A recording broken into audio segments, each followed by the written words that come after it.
Protect your DNA. BioPQQ can promote formation of new mitochondria. Infowarsstore.com.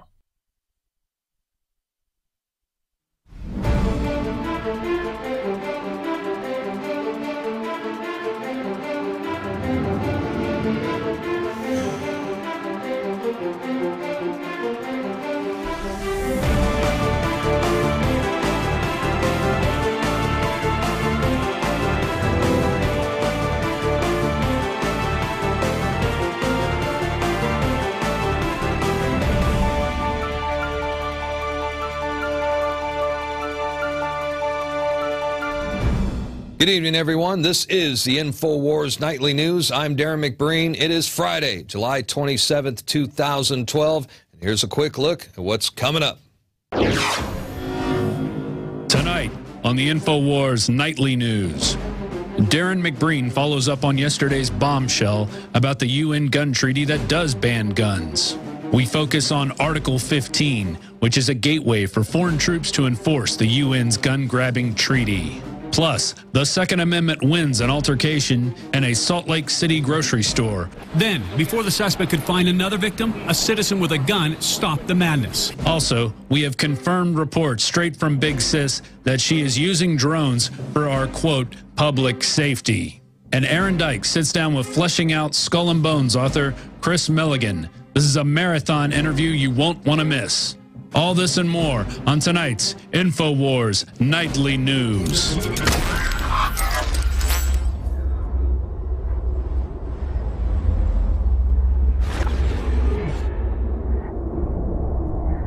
All that and more coming up during the next hour, but we begin this evening with the Trojan horse that is the UN Arms Trade Treaty. The document has been leaked. We have analyzed it thoroughly, and it does ban guns. Aaron Dykes posted a detailed analysis of the treaty. You can see it right there on Infowars.com. Please read the article. Spread this information to everyone you know who values our Second Amendment. Because the effort to disarm America is underway. We're going to take a look at some of the specifics in the treaty. Gun registries. That's a list of everyone who owns a firearm. The UN will naturally have access to all this information, along with our own corrupt government. They want a list of background checks. They want to control the import and export of firearms of all types, small arms included. And the treaty also obligates states to establish national control systems. So there is no specific provision for individual persons, individual gun owners, contained in this dangerous treaty. And you know the mainstream media is going to do everything they can to cover this up. They've already launched their aggressive propaganda campaign. And right here, here's an article today. This is a whitewash article from AP, which includes a fact check. Treaty unlikely to curb U.S. gun rights is the title. And I tell you what, you put the establishment media fact check side by side to our analysis and next, put it next to the actual document itself. And there's no doubt about it. This treaty is about complete disarmament of the American people. If you still don't believe it, or if you're not totally convinced by now, wait, there's more. We're going to go over some more, folks. I mean, this is huge. I can't stress enough how vitally important all this information is. Because we are talking about the last line of defense. The battle line has been drawn. Let's go back. I want to take a look at some more of this Article 15. And here it is, Article 15, international assistance. In fulfilling the obligation of this treaty, and that means after Obama signs it and it gets passed in the Senate, the United States will be considered obligated to the UN. Never thought I'd live to see the day. But Article 15 goes on to say that other states, and when they say other states, or let's say they say state parties, what they really mean is other countries, all right?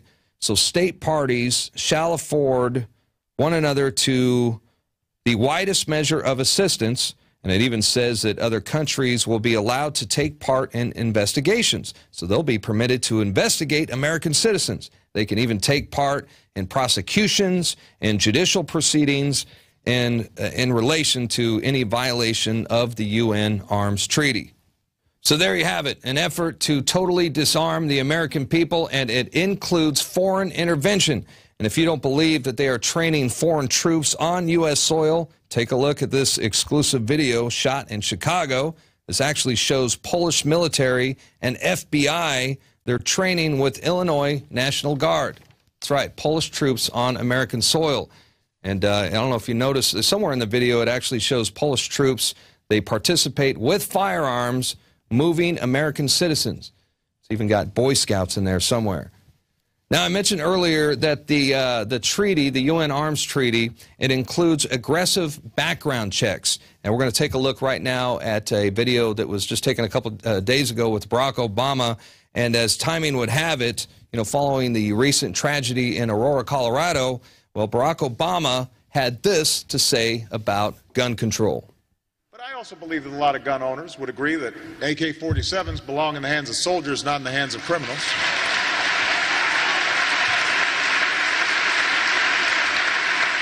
That they belong on the battlefield of war, not on the streets of our cities.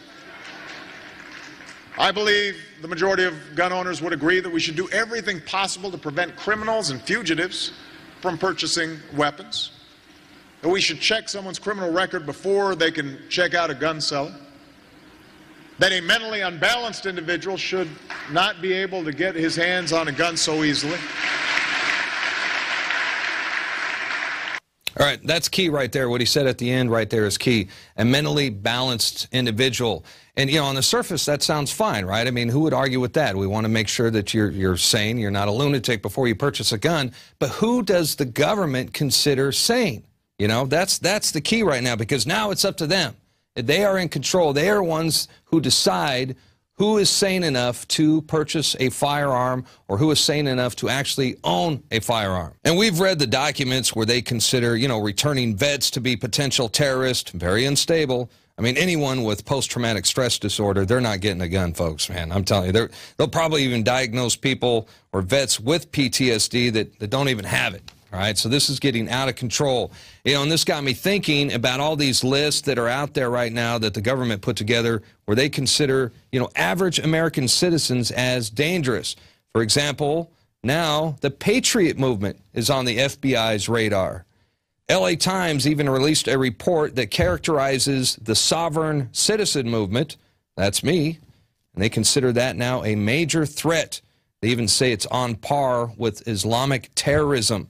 It actually states that there are more than 100,000 Americans, that all those people are domestic terrorists as a result of their affiliation with the Patriot movement.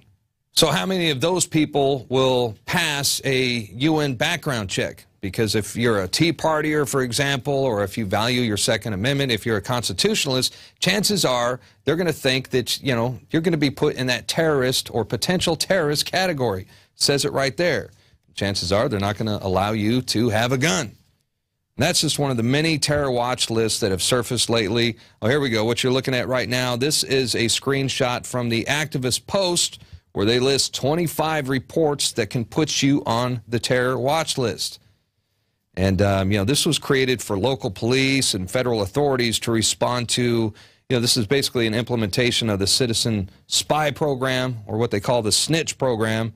The FBI has now made it public, and this is their Communities Against Terrorism. They have flyers, and they ask the public to report suspicious activity. And what they consider suspicious, as you can see right here, they're simply everyday activities. Things like, well, they want you to be on the lookout for people who travel long distances, people with burn marks, people who pay with cash. Let's say you have an anti-government bumper sticker. You might be a terrorist. Let's say you're new to the area, or let's say you're reluctant to provide personal information when you go rent a car, for example. I mean, the list goes on and on.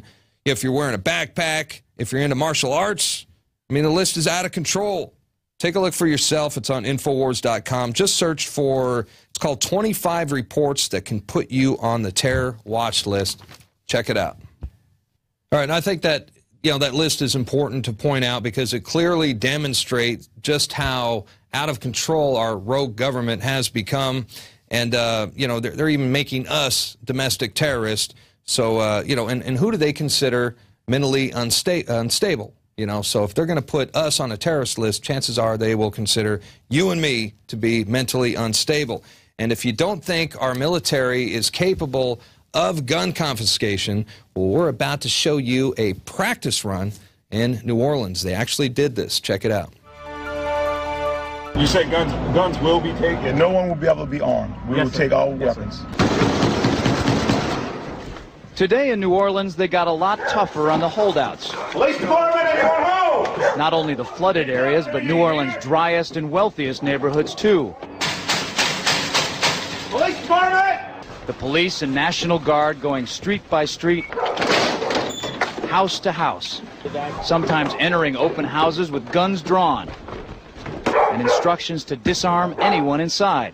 Let's go to Chris in Oklahoma. Chris, you're on the air on the Alex Jones Show. Thanks for joining us. Hey, Hells Ranger, how's it been? It's good. It's good here, man. How about yourself? Oh, pretty good, pretty good. I was with the 45th Infantry Brigade, Delta Company, 1st of the 279, 2nd Platoon. During Hurricane Katrina, I'm kind of calling it in on yesterday's subject. I'm sorry about that. That's all right. But it's just, I've always wanted to get a hold of you guys and kind of get the word out there for those that still have that slight hesitation in the back of their head that gun confiscation can't and won't happen here. It already has. And I was only 21 years old, just really gung-ho, really dedicated to the Army, especially to the infantry. And I did whatever I was told. And what did they ask you to do? Oh, let's see, the first thing we did was we got a 3-week, a book full of 3-week-old 911 phone calls, right? And then we had to go around and answering all the phone calls. So we were like cadaver dogs for about 3 weeks. And in between them, we would run night missions. And here's the thing. A lot of people may think that they'll see this on the news or they'll have time to get ready when, you know, when the crap hits the fan or whatever. It's just, it's a truck, you know what I mean? It's a group of trucks. They pull up, they stack right on your home, as we did, and we broke entry. Yeah, we would yell out, Oklahoma Army National Guard, is anybody in need of assistance? But that's as we were booting in the door. But wait a minute, it sounds like you weren't part of the Oklahoma National Guard. I mean, you were U.S. military. Yeah, I was activated. I think about a week after Katrina, I was watching it on the news, and Sheriff Kamiko of Fox 23 told me before my unit even got a hold of me that I was going to New Orleans. Wow. So we got sent in, and we were the very, very first boots on the ground. Alpha Company. And you were confiscating firearms? Left and right, yes. And we were also monitoring the New Orleans police because we kept having, like the first day we had this little beautiful redheaded lady come up. All right, wait a minute. We're almost out of time. Will you stay on the line for us, please? I want to continue with you on the other side. Stay on the line with us. This is fascinating. We're going to continue this right here on the Alex Jones Show. We'll be right back. That happened today in this wealthy neighborhood where homeowners had armed themselves to protect their mansions. Residents were handcuffed on the ground. In the end, police took their weapons but let them stay in their homes. They were a little bit threatened because our weapons were bigger than their weapons. Chris Montgomery says he'd rather be in Iraq than patrolling American neighborhoods. Walking up and down these streets, you don't want to think about the stuff that you're going to have to do if somebody pops around the corner. Be shooting American. Yeah. We have Chris on the line from Oklahoma relating a story about gun confiscation in New Orleans and that entire region following Hurricane Katrina several years ago. And Chris, go ahead. You were describing how you and your team were kicking in doors and confiscating firearms from people. Did anybody resist? Did anybody ever shoot back? What happened? Well, we had a couple of people resist verbally, and they got stuffed and cuffed very violently. We throw them in the back of the 5-ton or the deuce and a half or whatever, and then we take them out to the Greyhound bus station, which was the police station at the time.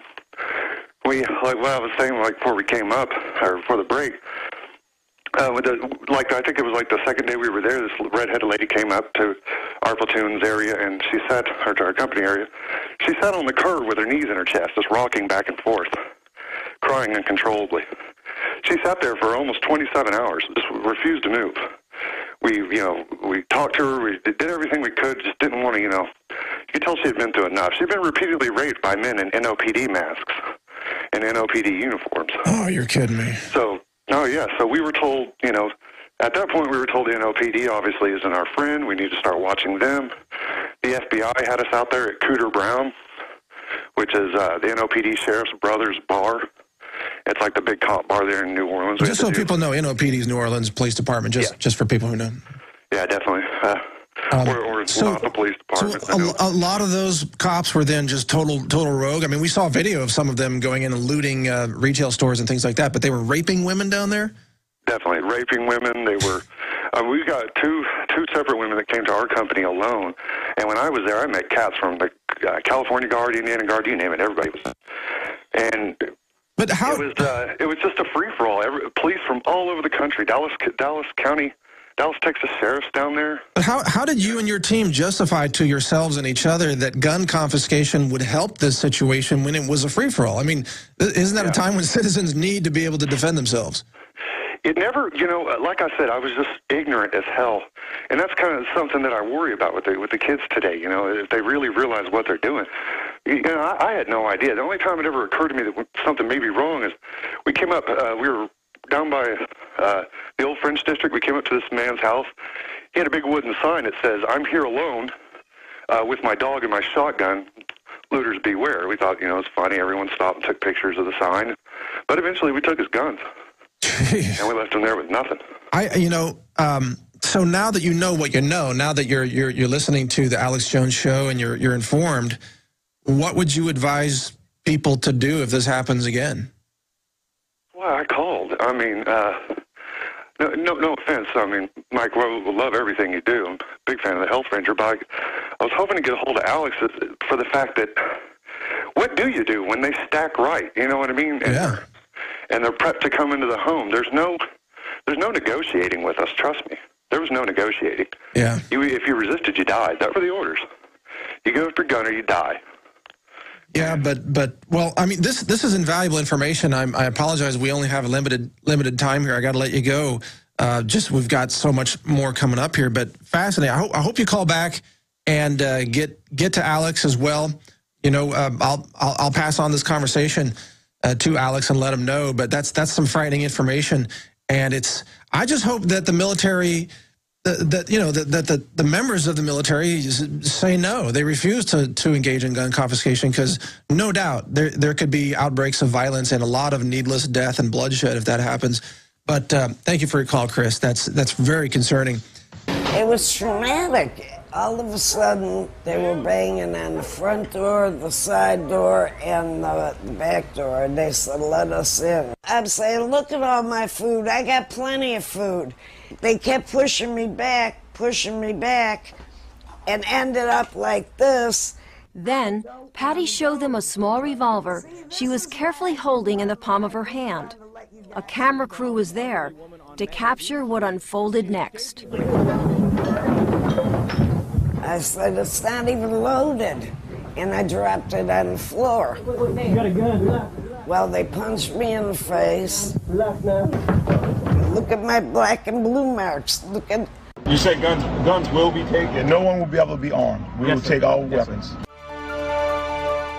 All right, now, I want to show you something because, you know, the UN has wanted to disarm the American people for a very, very long time. Right there behind me, that is a picture of that's actually a sculpture that's in front of the UN building in New York. Wish we had a picture of the actual building, but that's the actual sculpture. And, you know, you can see right there, that, my friends, is a .357 revolver with a knot tied in the barrel. It is not a broken bomb. It's not a broken missile. All right, so there you have it. Enough said. You know, I thought it was important to follow up that piece with a report, and I just saw this. Now, here are two great examples of how to stop massacres from happening to begin with. Now, earlier this week, we showed you video surveillance footage of a senior citizen. And this guy protected himself, possibly saved the lives of multiple people inside an internet cafe. As there they go, right there, those are two robbers that entered the building, but they will eventually get chased out by an armed senior citizen. Here he comes. He's in the back there. There he is. This is, they call him Grambo instead of Rambo. Look at this. See, this is how it's done right there.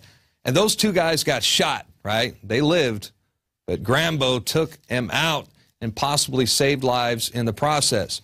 Now we have a report coming out of Salt Lake City where a citizen with a gun, he stopped a crazed man with a knife as this guy began stabbing people. This was just last night in a store in downtown Salt Lake. I guess he purchased the knife in the store, and then he turned around and started stabbing people. He stabbed one person in the head. He got another guy in their stomach.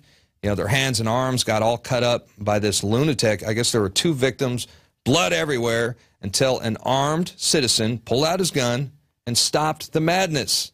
Let's take a look.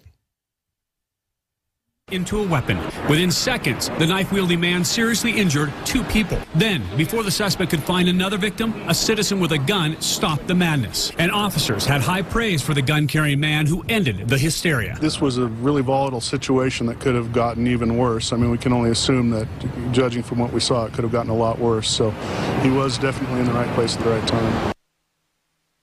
All right, so those are 2 excellent examples of how the Second Amendment allows us to defend ourselves. Meanwhile, the Second Amendment is being attacked on all fronts, not just the UN Arms Treaty, but let's take a look at what the Democrats are up to, as Democratic senators have also snuck in a gun control amendment that it's buried inside, of all places, a cyber security bill. Let's take a look. And so if you look at the ads from the NRA and the groups even further over, the Gun Owners of America, their basic complaint is that the Chuck Schumers of the world want to take away your gun, even if it's the hunting rifle your Uncle Willie gave you when you were 14. And I think it would be very important for those of us who are for gun control, some rational laws on guns, to make it clear once and for all that is not our goal. All right, so there's a face you can trust, right? I mean, come on. You know, I mean, they're attacking our Second Amendment on all fronts, and yeah, we're actually gonna switch gears right now from gun control to drone control, as Big Sis says that drones are going to be used for public safety. That's right, the Department of Homeland Security, maybe we start calling it Drone Land Security, they're preparing to use surveillance spy drones for our safety, according to Janet Dung-Beetle Napolitano, who said that they will be utilized to give DHS situational awareness in large public safety matters or disaster. And notice how they always say it's only for emergencies, it's only for disasters, we're only going to use the drones for border control. We'll only use it to stop drug smugglers, right? I mean, come on.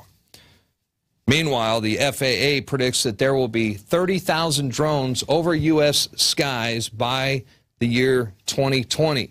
30,000 drones. I actually talked with Rosalind Peterson of the Agriculture Defense Coalition earlier this week, and she thinks that's a low estimate. She thinks there's going to be many, many more drones, and I tend to agree with her. Police departments all across the country, they're buying drones left and right, with the help from the DHS, I might add. And they want to spy on Americans. They want to spy on you and me. And guess what else? They've also given the green light for police departments to deploy, it's the Shadow Hawk mini drone helicopter, and this thing has the ability to, well, it could tase you. It could, it has 2 12-gauge shotguns that are loaded on it, and it even has grenade launchers. So, and if you think I'm kidding, it's happening right here in Montgomery County. The Montgomery County Sheriff's Office has one of those drones. So, but that's for our safety, right? All right. So thank you, Janet Napolitano. You know, she says that these drones are for our protection, that most of them are going to be for, you know, taking pictures of forest fires. So, but they're armed with shotguns and grenade launchers. So, I don't know. Okay. Hey, yesterday we had a report from Patrick Henningsen. It was a very interesting report on the Olympic security. Now we have part 2 of that report. Here it is.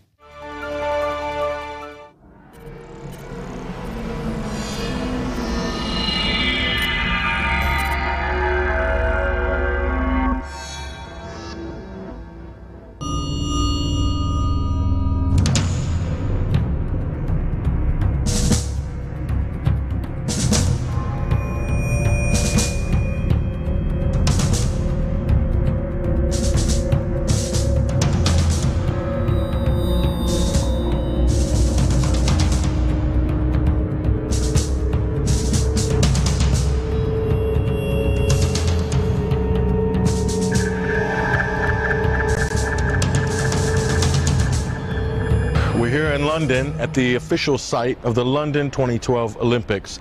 As we can see, the whole city is gearing up for this massive event. It's going to be about sports. It's going to be about people from all over the world coming to support their country, fanfare, but it's also about merchandise, one-eyed beasts, and troops. Lots and lots of army troops.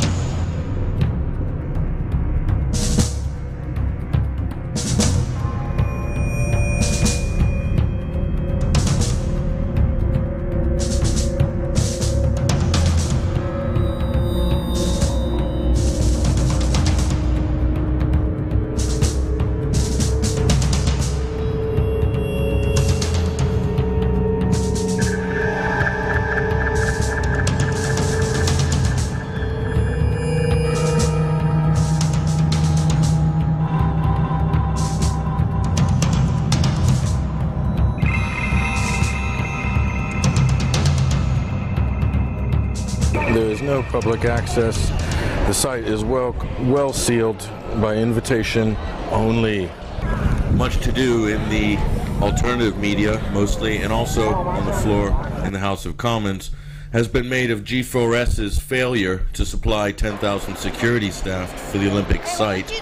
But most likely, this contract was set up to fail in order to open the doors for troops on the streets of London. As you can see, there is a very large military presence.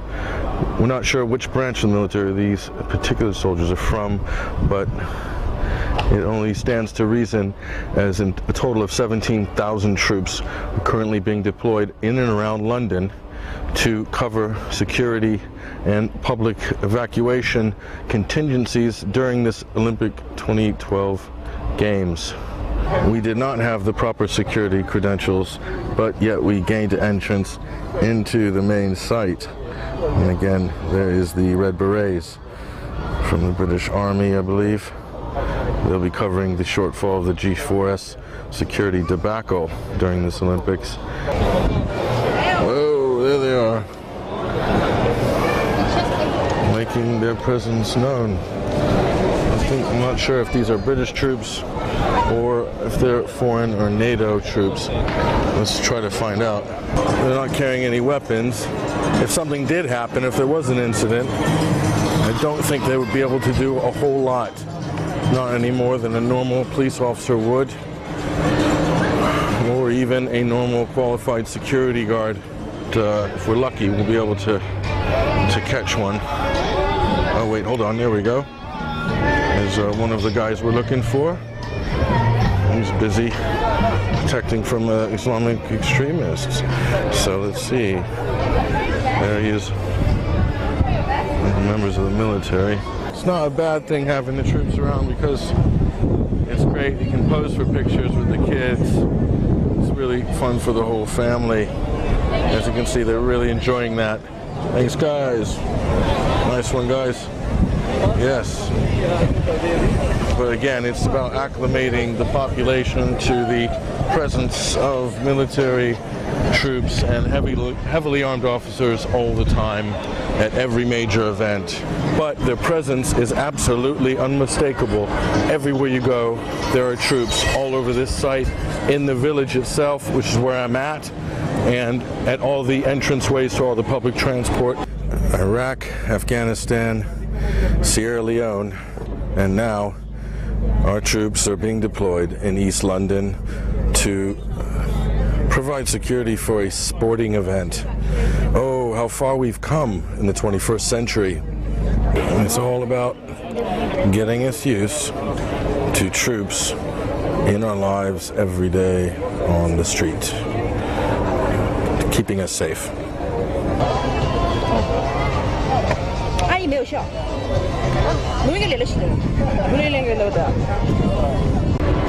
And right now in 2012, the Olympics is about this. It's about money. A lot of the major banks are behind this event. including companies like Barclays, who basically were given massive tax breaks, and the government would promise to look the other way on a number of infractions in exchange for sponsorship. And that's Barclays. This is Visa here. God knows what deal they were given in exchange for their support of the 2012 games. One of the main sponsors of the 2012 games, Cisco, the cloud system, or cloud memory, cloud computing, and the Cisco servers are the ones that are handling the face recognition technology, which has been deployed all over the site. Again, they want to let you know that you are being watched, and Cisco is providing the computing power for that technology.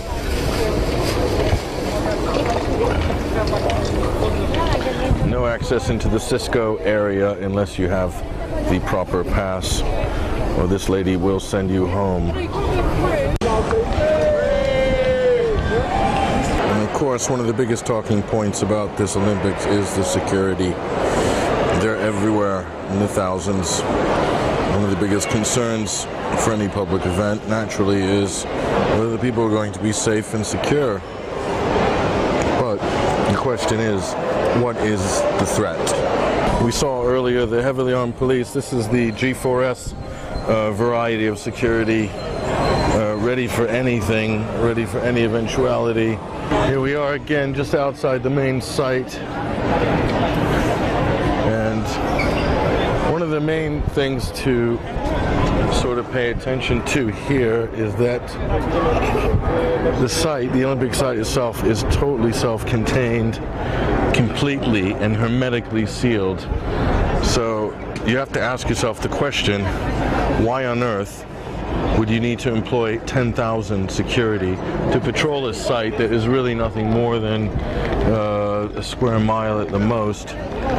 And also on top of that, why you would need to deploy the more British Army soldiers that are currently stationed in the whole of Afghanistan. You really got to ask yourself these questions. The site is completely secure and be very easy to control access and egress with a normal amount of security staff, basically trained with police to help. Of course, when it comes to the Olympics, nothing is more important than marketing, and we've seen some very strange and bizarre things around the marketing of the London Olympics. The children's cartoons have some of the most warped and disturbing computer-generated characters one has ever seen. But as bad as that is, nothing could prepare you for the one-eyed monster and his evil twin, Og and Magog. Yes, it's all about the kids. They could have thought of anything. It could have been the British Lion.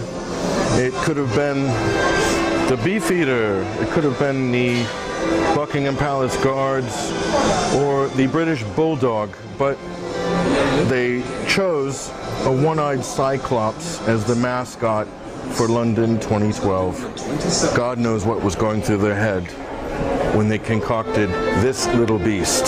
This is the satanic toy, the one-eyed beast. In the land of the blind, the one-eyed man is king. Read into that what you will, but it is genuinely the most frightening kids' toy ever made in the history of sports or anything like that. And then we have the one-eyed Beefeater, also a satanic representation of the famous Beefeaters from the Tower of London. And changing of the guard, again, the one-eyed Antichrist type caricature, which they're selling to kids. And there he is, the official mascot of the Olympic Games, the Wenlock Olympic mascot. Absolutely frightening thing for kids. But again, this is what they're pushing this year. God knows what it means and what it's for, but we hope we don't have to find out. An incredible representation of occultic and other mainstream religion prophecies. Of course, the Antichrist was one-eyed. In the land of the blind, the one-eyed man is king, etc., etc. But yes, that is the World Olympic logo mascot. Not very pleasant and somewhat scary, if you ask me. Really a disgusting, evil, vile, disturbing little creature. And these are everywhere, plastered all over London, in every shop, every off-license, every department store, every tube station. You'll find little versions of this. Incredible. They love the one-eyed beast. Everyone wants a picture with the one-eyed beast. Everyone wants to get photographed with this Cyclops. Millions of people are going to be photographed with the Cyclops over the next 2 weeks. You'll see millions of images on Facebook and the social networks of people with the one-eyed Cyclops beast, the satanic mascot of the London 2012 Olympics. Isn't he wonderful? Call it overkill, call it security theater, call it anything you want, but one thing is certain: the amount of security and police presence and heavy arms and military hardware surrounding this site in Stratford, East London is unprecedented. So let's just hope that there's not another 7/7 type event being staged by some of our rogue operatives in the various agencies this summer. It would be great to see these games go off without a hitch. That's what we're hoping for. This is Patrick Henningsen for Infowars.com. You know, it seems like every time I host the news, I cover at least one TSA story, and this time is no different. We have a clip I want to show you right now. This is from Luke Rudowski from We Are Change, and he covers an incident that occurred in Union Station in Chicago, and there is a citizen journalist who, you know, he's a roaming correspondent for wearechange.org, and he was labeled a terrorist, and he was threatened with arrest for, oh my God, he filmed a TSA checkpoint. Well, you got to see it to believe it. Let's take a look. All right, We Are Change is very happy to announce that we have a new correspondent in the Midwest, Julio Raseo of Illinois. Now, 2 weeks ago, Julio released a great video showing how TSA agents were setting up a checkpoint at the Union train station in Chicago. We have TSA agents. You know, these aren't police officers. They don't have a right to grope us. They don't have a right to wear any badges. They're not authorized law enforcement agents, yet they have the audacity to do what they do at the airports. They have the audacity to come to our train stations. Now, the video was a big hit, even with Amtrak police who worked within Union Station, and they actually targeted and found Julio a week later when he was having dinner at Union Station, came up to him and tried to intimidate and harass him. But as a good journalist always does, he took out the video camera and recorded everything that happened. What's the law? Are you going to listen, or you going to be kicked out of here and you're going to piss me off? No, I don't want to piss you off. You're going to listen. I want to listen. Listen. I want to know what law. You still talking. I'm telling you to your face. Yes. Do not videotape us. If you come beyond that point. But I'm not beyond that point. I'm here at the restaurant. If you come like you did before, right, come beyond that point, you're going to jail, sir, because it could be used for terrorist activity. Right now, you're in violation because what kind of terrorism? Because people know a time, the date. You gave an explanation about TSA. Yeah, but I'm a reporter. But I'm a reporter. Show me ID with a reporter. Did you approach us and say, "Hey, I want to take video"? I didn't think I had to. I thought this was America. Oh, yeah. No, America, nothing. You know better. Where's your ID? I'm not doing anything illegal. Yeah, yes you are. I'm not going to give you my. I'm not doing anything illegal. Give me your ID. For what's the reason? Because right now I'm not at the security checkpoint. I'm not at the Amtrak. Wait a minute. You did do it. We just didn't catch you. You got to remember something. You did a violation. We don't know what was going to go on YouTube. I would like to take this video. And the video didn't even come. It came from the government. They sent it to us because now somebody's taking pictures of us doing our activity. There's policies and procedures.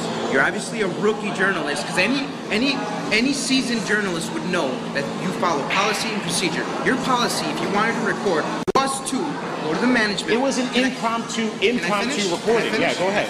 Yeah. A normal journalist and a professional journalist would know to go to the management office, okay, get a permit, who you are, why you're, let me finish, who you are, what you're doing and why you're doing it. Then they escort you, and you are able to execute your First Amendment right. But my permit is the Constitution. You don't need a specific permit to film. For me, journalism is reporting something that somebody somewhere wants to suppress. And to me, that is a lot more professional than having a government escort and asking permission to film something that our government is doing. And thank you, Luke. Thank you, Julio. You know, what Julio said right there is at the end, my permit is the Constitution. And if that video doesn't get your blood boiling, I don't know what will, because that is a clear violation of the Fourth Amendment and, you know, blatantly unconstitutional. Meanwhile, the TSA, you know, they've announced that they are going to expand their Viper program. It will now include, you know, bus terminals, train stations, and even roadside checkpoints of commercial vehicles. So they have simply gotten out of control. And you know, and after that fiasco and the tragedy in Aurora, Colorado, don't be surprised if next thing you see is TSA groping your kids before you go into a movie theater. Mark my words, they're going to hype up security big time. So, all right, before we go to break, we're actually we got a new study that here's an interesting study that was just released about the effects of fluoride. And this is a Harvard study that finds fluoride, it lowers your IQ. This was published in a federal government journal.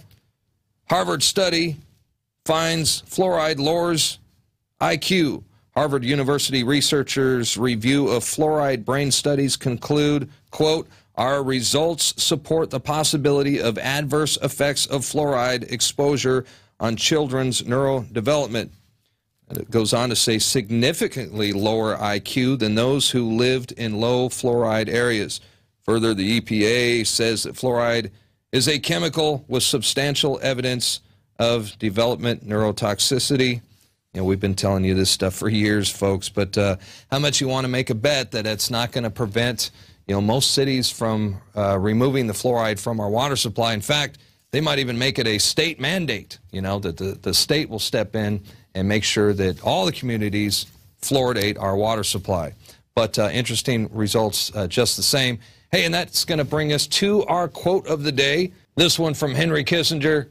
Today, Americans would be outraged if UN troops entered Los Angeles to restore order. Tomorrow, they will be grateful.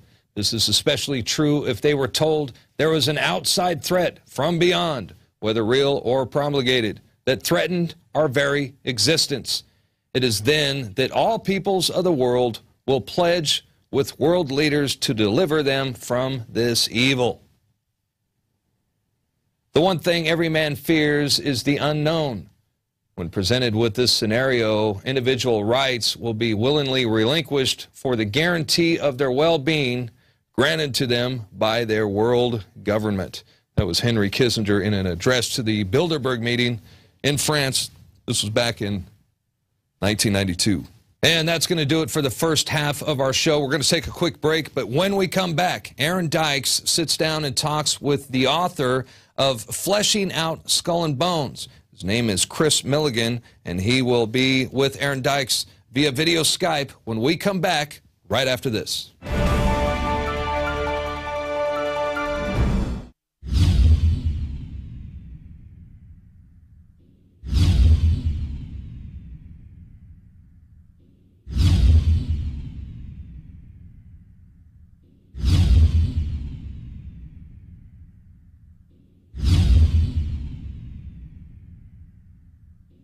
Alex Jones here with a very important announcement for truth seekers. We've carried a lot of amazing films and books over the years on the online video bookstore at Infowars.com. And out of all the titles we've carried, one stands out because it is just so chillingly convincing. And that's Dreams from My Real Father by Joel Gilbert, available at Infowars.com. This film exposes the fraud that Obama is like nothing I've seen. If you want to know who Obama's real daddy is, this is the film for you. Don't forget, your purchase supports our broadcast and our growing media network. You'll also find at InfoWarsShop.com None Dare Call a Conspiracy by Gary Allen, the book that woke me up. We're also carrying Behind the Green Mask, UN Agenda 21 by Rosa Corey. This book is coffin nails to the globalist takeover. The Greater Good, the most professional and up-to-date film I've ever seen exposing the scourge that is vaccines. These titles and a lot more are all available at InfoWarsShop.com.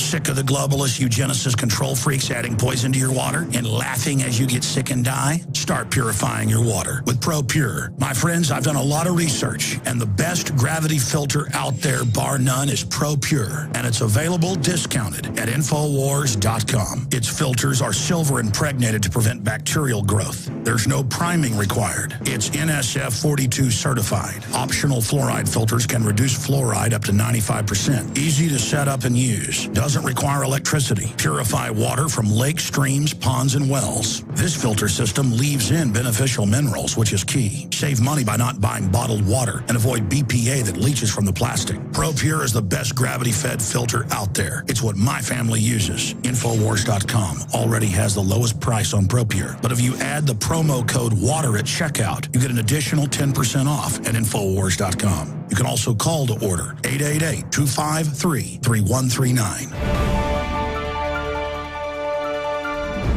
We are back on the Infowars Nightly News, and we turn now to an interview segment. A real expert on skull and bones, somebody who's really put together a research volume, not only of his work and his research and the things he's privy to, but the research of others, including Anthony Sutton, who's really has been the expert on skull and bones, people like Webster Tarpley, who covered it in their Bush biography, and Charlotte Thompson Iserby, who leaked the list to us, and other important researchers. It's Chris Milligan. He's the publisher of Trine Day, and this book, Fleshing Out Skull and Bones, has really everything in it. So we're glad he's joining us. Chris, thanks very much. Thank you very much for having me. So first of all, your father was in the CIA, and this helped you get into the whole area, the whole subject area. Why don't you tell us about your background and your family's background and how you came to find out about the New World Order, skull and bones, and all the related subjects? Well, my daddy told me, and I didn't believe him. My father got involved in intelligence in the 1930s as an exchange student to the University of Shanghai.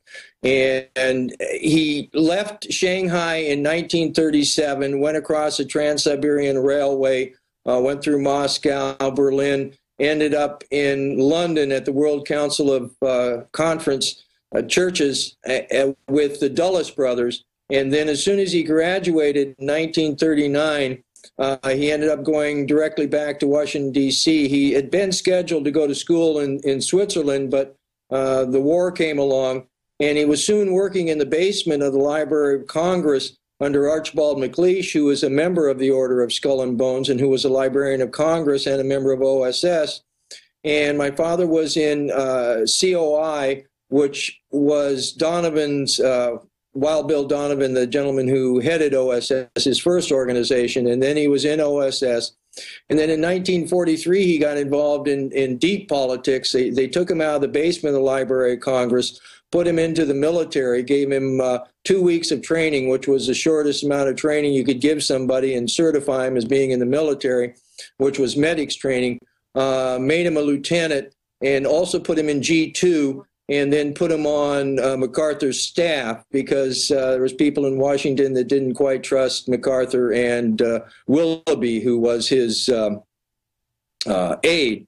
And then he went from, they sent a gentleman over, well, my dad started working with the guerrillas and went into Manila before the troops did, and was helping the guerrillas set up their diplomatic mission and their government. And in doing that, they put a bunch of the collaborators, the people, the Filipinos who had collaborated with the Japanese in jail. Well, those happened to be a bunch of MacArthur's friends because he had been raised in the Philippines. And so when he came back, he found a bunch of his friends in jail and found out that my father was involved with it. And they said, get rid of my dad. And the person they brought in to get rid of my dad was a gentleman by the name of Edwin Lansdale. And if anybody's looked into what you want to call conspiracy literature, you'll find that Mr. Lansdale is quite prominent in it. And he used to come over to the family house. And then my dad, again, went into the CIA. His last overt job there, was branch chief head of all of East Asia Analysis Office. And then he went covert and ended up in 1956 as a little child. And we were told that my dad was going to East Asia, and he was going to write a book, which had never been written. And then all of a sudden, a couple years after that visit, we moved from Virginia, moved to Tennessee, where my dad became a vice president of a college. And then all of a sudden, we moved from Tennessee out to Oregon. And I was just a little kid and didn't really know what was going on. But later on, I found out in the late 60s, my dad asked me what I thought of the Vietnam War. And being raised on John Wayne and World War II, and being a teenager, I gave my dad a flip answer. I said, oh, you had a sack of hand grenades and some rice patties, and you went and threw the hand grenades and won it for the good guys wearing the white hats. And my dad looked at me and said we had to have a talk. And now, I had known my dad had been in intelligence, but it wasn't because he had talked to me, or because my big brother and my big sister, we would talk among ourselves, and it was just something that we knew. But it wasn't something that was talked about at the family table or anything. And he waited for a little while till there was this professor in town, Professor D.F. Fleming from Vanderbilt, and my dad told me it was time to have this talk. And I was about 19, and this was the late 60s. I'd married young. I was married and had a record store and was putting on rock and roll dances. And he took me in my little brother's room and sat me down and started off this conversation. And he looked at me and he said, the Vietnam War is about drugs. And then he said, there's secret societies behind them. And I'm thinking, okay, my dad's talking about the mafia. And then I'm thinking, okay, and then he says, and communism's all a sham. These same secret societies are behind it all. It's all a big game. And at that point in time, I'm thinking my dad is completely nuts. I mean, I'd been gone to school, and they'd stuffed us underneath the desk because the Ruskies were going to bomb us. And it just didn't make any sense to me. And then this little light came on in my head. I figured, well, my dad's having a drug talk with me, because it was the late 60s and I was growing my hair long and smoking a little pot. So I figured my dad's going to, tell me to stop smoking pot. So I kind of up and, and get ready to say, yes, sir. But he doesn't. He continues on telling me about his intelligence career. And I learned quite a bit about, he starts talking to me about they feel that they're playing out a lose scenario in the Vietnam War, and he starts talking to me about psychological warfare and propaganda, and he's telling me the stuff in the newspaper, sway pieces. And again, I'd been a paper boy for, I don't know, ever since 7th grade. It didn't make any sense to me. He'd get up in the morning with me to read the paper and everything, and it just didn't make any sense to me. And pretty soon it became quite apparent that I had no idea what they were talking about. So I just kind of, went on with my life, and again, would talk with my dad now and then, and would have some arguments also.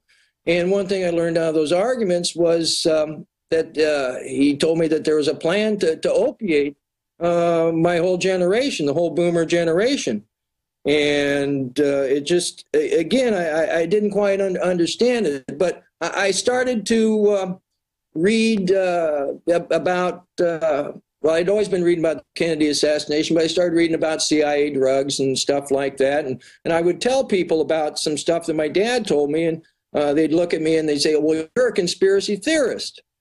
And this was like in the 70s, and I says, well, what's a conspiracy theorist? So I kind of took, started looking at CIA drugs, and then also the subject of conspiracy theory, and kind of took it on as a discipline, and just started researching. And then about 1988, I ran into Anthony Sutton's book, America's Secret Establishment, and that started making some sense to me, what my dad had told me some years before. And my father had last years of his life, he had cancer and Parkinson's, so I really couldn't talk to him much. But so after he died, I was going through his papers. And at about this time, I was also doing a lot of research in CIA drugs and was very interested in Chiang Mai, Thailand. And so Chiang Mai, Thailand is basically a heroin city. All the big banks have branches there and everything. And I saw this trip that my dad went on in 1956. He went to Chiang Mai. So I'm thinking, great, I can talk to my mother and ask her, how big was Chiang Mai? Because I'd been told it had been a very small town, and now it's the second largest city in Thailand. And she said, yeah, in 56, it wasn't very big. Biggest thing in town was a church. They had some pictures of it. And so I was pulling down the picture book to look at the pictures. And my mother made this little aside, and she says, and that's when she stopped believing everything she read in the newspapers. And I asked her, well, what do you mean? And she said, well, because when they were in Thailand, the big story was about this big battle in Vietnam and right where they had been. And she said, there was no battle. We were having a picnic. So I go and turn the picture book back from Chiang Mai, and sure enough, there's Colonel Lansdale and my dad and some people with not fatigues on, and berets and stuff, and they're having a picnic. And there's this beautiful picture of my mother, which ended up being used in her memorial. And it says out from the side, it says Eudora, that was her name, Eudora out from Saigon with Colonel Lansdale and North Vietnamese military leaders. Mm-hmm. Okay? And so what my dad said was absolutely true about the Vietnam War being about drugs. And they took American boys and girls and sent them to hell for 1 year. Okay? And those boys and girls knew that after 1 year, they got to go home. Well, some of those boys and girls got addicted to the heroin that was being proffered to them by all kinds of people over there. And then you have, a heroin addicts that they get sent back. And what do? They start selling heroin. Okay? And so, this kind of demonstrates the perfidy of what's going on, what goes on with as our foreign policy, and the psychological games. Because see, you can go into books, conspiracy theory books, and you can people will say, well, the FBI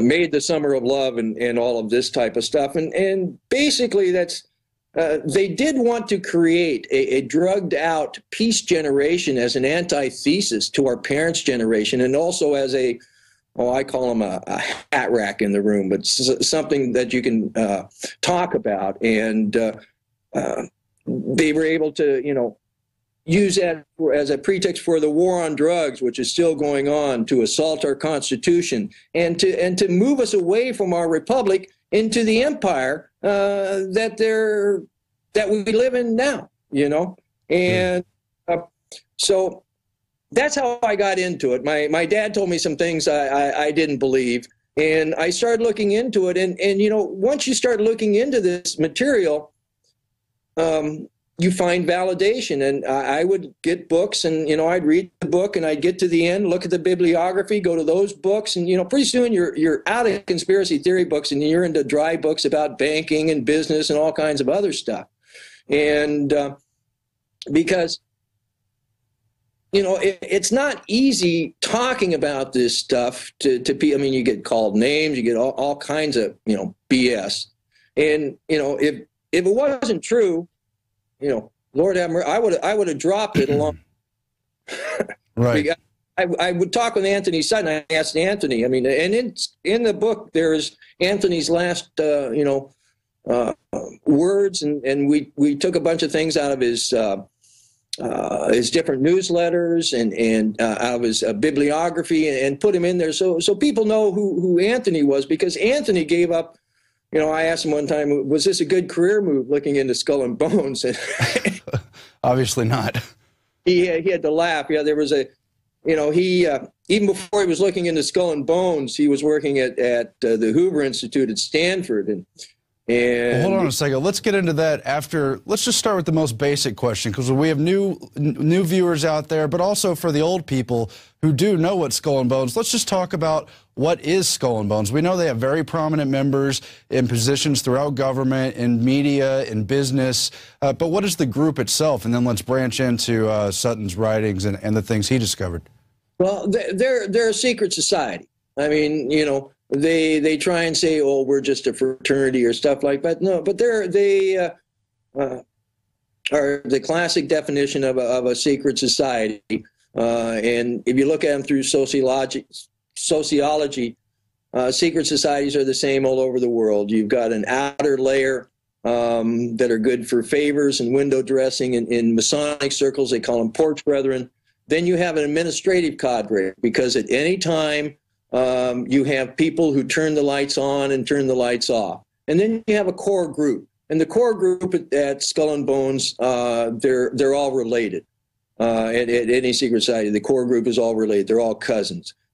Skull and Bones is built around the Cabot family with a very strong substanding of the Whitney family. Right. And those are some of the oldest families in America. For the most part, they go back to royal blood as well. Is that what you found? Well, yes, they go back to royal blood. They also go back to Calvinists. And both Harvard and Yale were set up as schools for Calvinist clerics.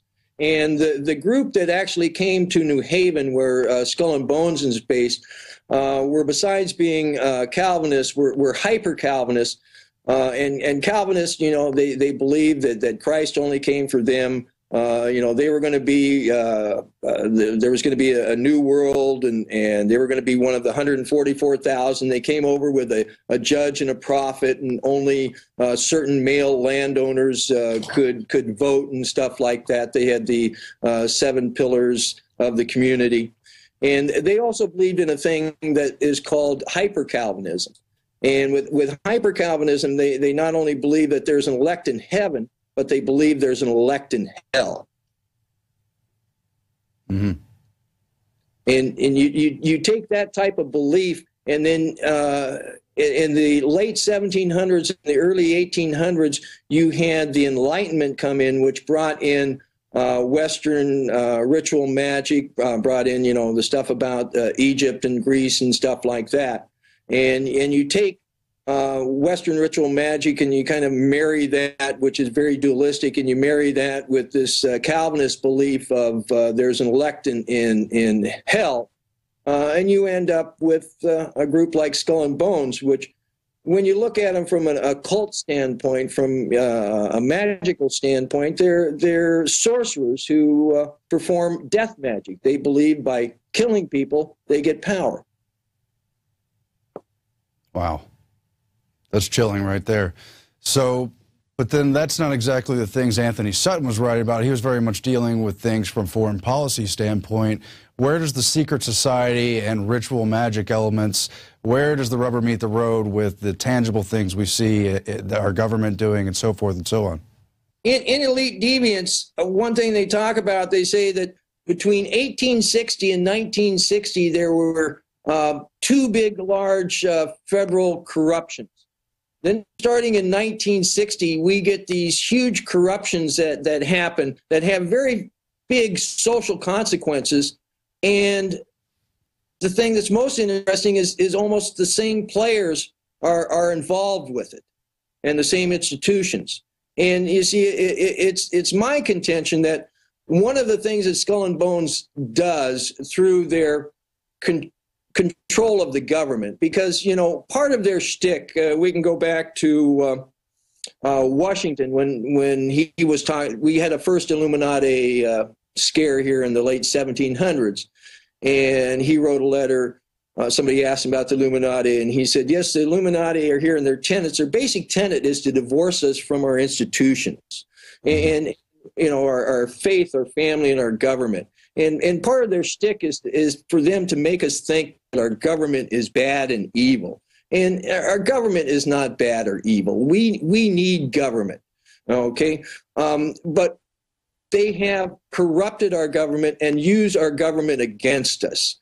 which is just criminal. I mean, these guys are criminal, and part of their thing is they do huge amounts of psychological warfare against us. Most of our election cycles have not been about, will my vote with a bunch of other votes elect a person? Okay, these elections have been controlled for quite a while, and they're about polarization. They're about polarizing us, getting us into different camps so that we don't like those people over there and they don't like us, so that we're just fighting each other. And then the other big thing that they do is, just as in propaganda, psychological warfare, and mind control basically works out of a trance. Okay, you put people under hypnosis. Okay, you can put the whole country under hypnosis by having them watch TV. Our televisions have a 60 cycle run on 60 cycles. They have a little flicker in there. That little flicker, you read any book about hypnosis, will tell you that 60 cycles put you into a trance. Okay, and the next part of mind control is, once you're into the trance, hypnosis, you won't do things that you normally do, so they'll have you play a character in a book or a play or a movie or something like that. Then beyond that is trauma. They do trauma, and they found out that, you know, if they traumatize little children, they'll split into multiple personalities, and then they can program these different personalities. And then past the trauma is ritual. And, you know, it's very interesting. You go to the survivor conferences, and you talk to these people that are from their 80s on down to their 20s that have had gone through some of this training, and you can see the progression of the science. And then also you listen to the talks that these people give, because some of these mind control survivors have become doctors of psychiatry and the other one. There's psychiatry and what's the other? Psychology. Psychology, yes. To just understand themselves, and so one thing that you know that the secret societal system has done, okay, to play with our minds and to play with our society, they've done these huge big rituals. When you look at the Kennedy assassination, okay, and you look at it really, really hard, at the end of the day, it's a ritual. It's an occult ritual called the killing of the king. It's written about in books, Fraser, in the 1930s. Mm-hmm. And then you look at 9/11, and these are very much straight classic mind control, okay? And we had the idiot's son, a member of the Order of Skull and Bones, as president when that was done. And when you look at the history of Skull and Bones, they like to have one of their own members, you know, as the head person when they do some of these things, and when they do certain operations. And, you know, because like with 9/11, I cannot say over as many times as we saw a plane going into a building over and over and over and over again that morning. I mean, that's classic mind control, okay? Because you've been on an airplane, you've been in an office building, you know that those are innocent people. We sat there and we watched innocent people dying over and over and over again. That puts you into shock, okay? Right. And they smashed this huge big archetype, the Twin Towers, the World Trade Center, that they spent so much money into getting into our heads that this was this big symbol of America's power and everything. And then they smash it, and then they build the country back up the way they want, you know, and where we go to war. And again, like I say, you know, death magic. By killing, you know, 3,000 people, they got the power to take our huge country and all that it possesses to war, okay? And, you know, and before then, they used to at least keep up a fiction that we don't kill people. Now we all know that the president has in his desk a list of people that he kills. Some of them are even Americans, okay? And then, you know, if you've flown a plane in the last, you know, gone on an airplane the last 10 years, you know, you've had to submit to, you know, complete degradation just to get on an airplane. Okay, and so that's one thing I see this secret societal doing is doing these huge, big mass rituals for control. And it's not about getting them more money. It's about control. It's about control. Well, let me bring this up. I don't know if it's a side point to your overall argument, but it's certainly related. If you go back to Iserby's arguments about the educational roots and people like Hegel in Germany, and Sutton has the same research, psychology, psyche, that's the soul. They actually didn't want to mess with the soul. They said they wanted to bypass it and use animal programming to control us, basically. Absolutely. I mean, they keep dumbing us down. They keep making us more gross. You know, absolutely. They try to bring the animal out in us because the animal is more easily to control than a quote unquote human. Okay, and no.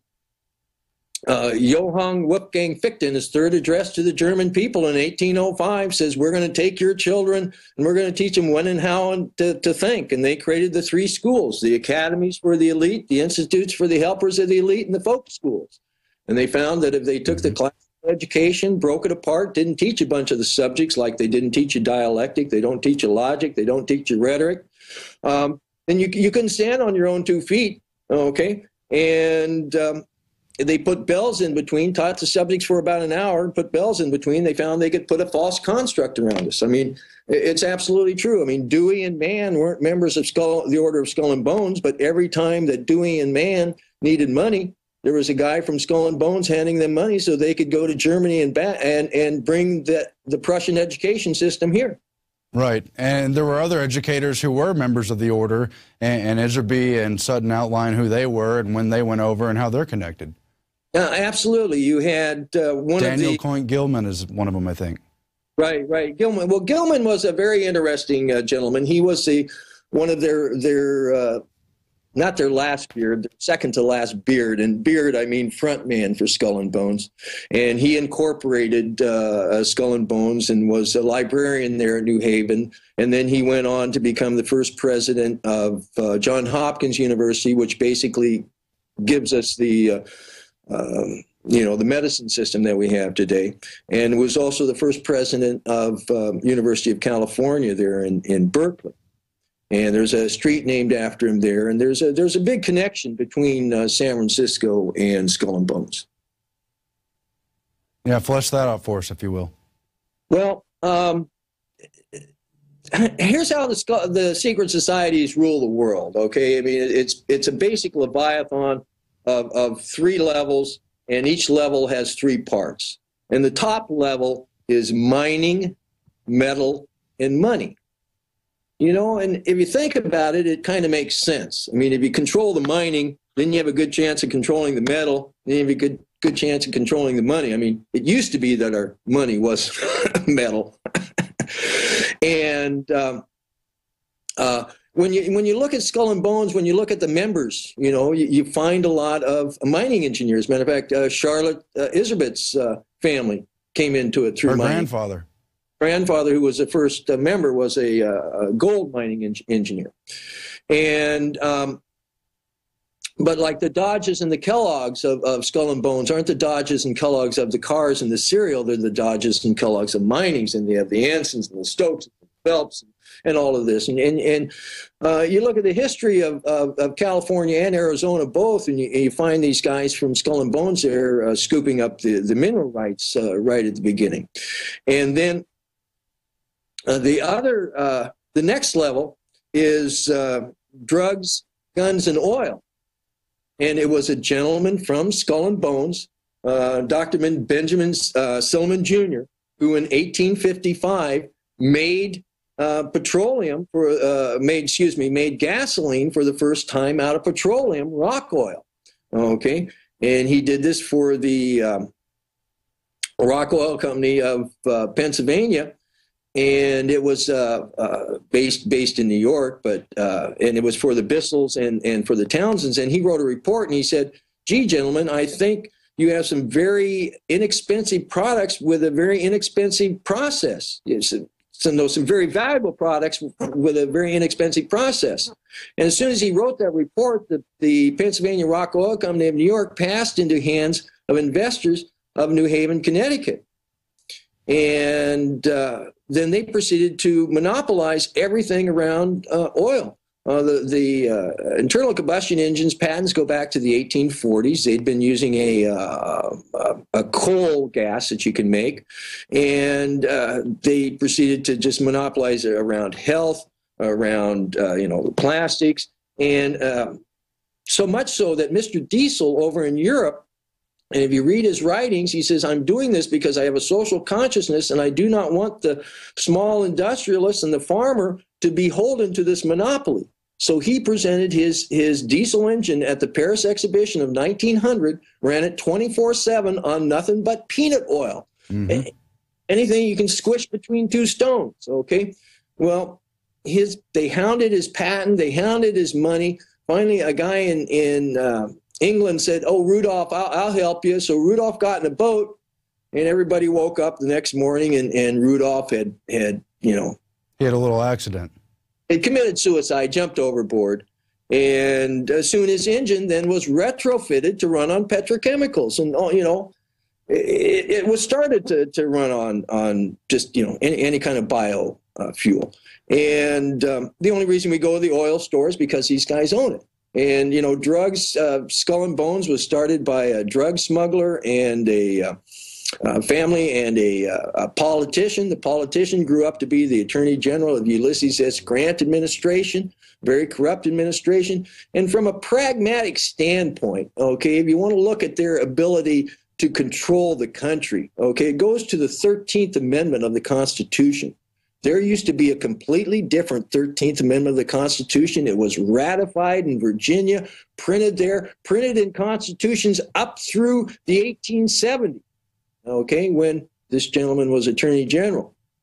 They were able to say, oh, well, that thing didn't really get ratified and blah, blah, blah. And so, I mean, that's their ability to hoodwink us, to make us think that something else is going on. And in the 13th Amendment basically has to do with lawyers and whether they're going to be a lawyer and work for the bar out of England, or if they're going to be a member of our government. It basically says you can either be a lawyer or you can't be in the government. And and drugs, guns, and oil. And guns, I mean, the Whitneys, if you look at the history of Connecticut, where Skull and Bones is based, all the Browning automatic weapons of World War I and World War II were made in a factory just right up the street from the Skull and Bones Temple. That's what they call it. We call it, us barbarians call it the tomb, but they call it their. And all the, GE is based out of Connecticut. All the jet engines, the submarines, were based out of Groton, Connecticut. The helicopters started there. Huge military might is built there in Connecticut. And then how the last level is media, movies, and quote-unquote magic. And that, again, is their ability to hoodwink us, to make us think something else is going on, and their preponderance of using these rituals as part of their control mechanism. Well, let's shift, if we can, into some of the foreign policy stuff. A lot of it Anthony Sutton outlined, but you've got the class of 1917 Skull and Bones. I think about half of them went to work for Averell Harriman's Brown Brothers Harriman. He's, of course, from the Whitney family, as you pointed out. That's where Prescott Bush comes into the picture, the Walker side of the family, and a lot of other notable Skull and Bones people. And they were involved in the Soviet coup. They were involved in backing the Nazis, and a whole lot more. What's your take on that whole? Well, my take on it is the Nazis didn't lose the war. They were brought over here by the Dulles brothers against direct written orders from Harry Truman. And it's you can only do the iron hand. The iron hand doesn't really work. I mean, there's too much opposition, so they have to do it through the soft hand. Basically, Prescott Bush was involved with counterintelligence in World War II. World War I. Prescott started off training as artillery, but he left World War II as an intelligence aide. And that's basically how, he got away with running the German steel industry through the Union Banking Corporation. That's basically what it was. It was a holding company for German steel, Thyssen, which was the largest manufacturer, and had a lot to do with helping set up Auschwitz. Because he claims to be counterintelligence. Okay, I mean, and right now you look at foreign policy, which is really run more by the intelligence services and by the State Department. Right now, they're supposed to tell 8 people what they're doing. Okay, and sometimes that gets down to just 4 people that they have to tell. And if you look at those people they have to tell, one of the main people they have to tell right now is Dianne Feinstein. Well, you look at Dianne Feinstein and her new husband, Mr. Bloom, and you find that they're involved in all kinds of operations because, see, once the intelligence services have to, can talk to you, then you get to do things for them. And if you look at their net wealth has just skyrocketed. And they're doing all kinds of interesting things with China and whatnot, because as far as I'm concerned, the end game of the secret societal system is to rule the world through China. And right now, all they're doing is they're using America's blood and wallet to get the world into shape. And what is it that we're doing? We're going into places in Africa and in Asia, basically where the tribes still rule.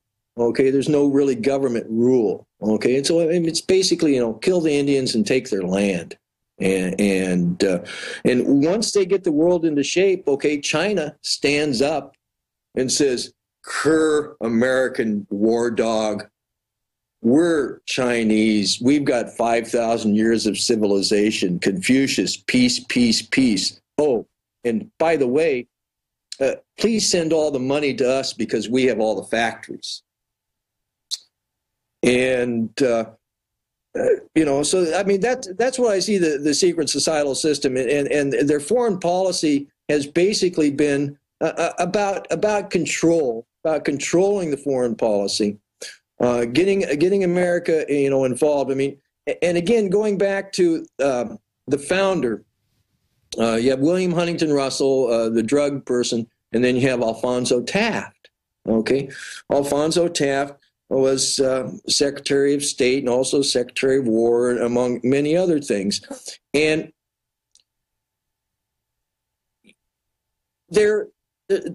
we as a culture, as a society altogether, we have what are known as self-correcting devices, because we really aren't on a death trip. We aren't looking to just all kill ourselves here.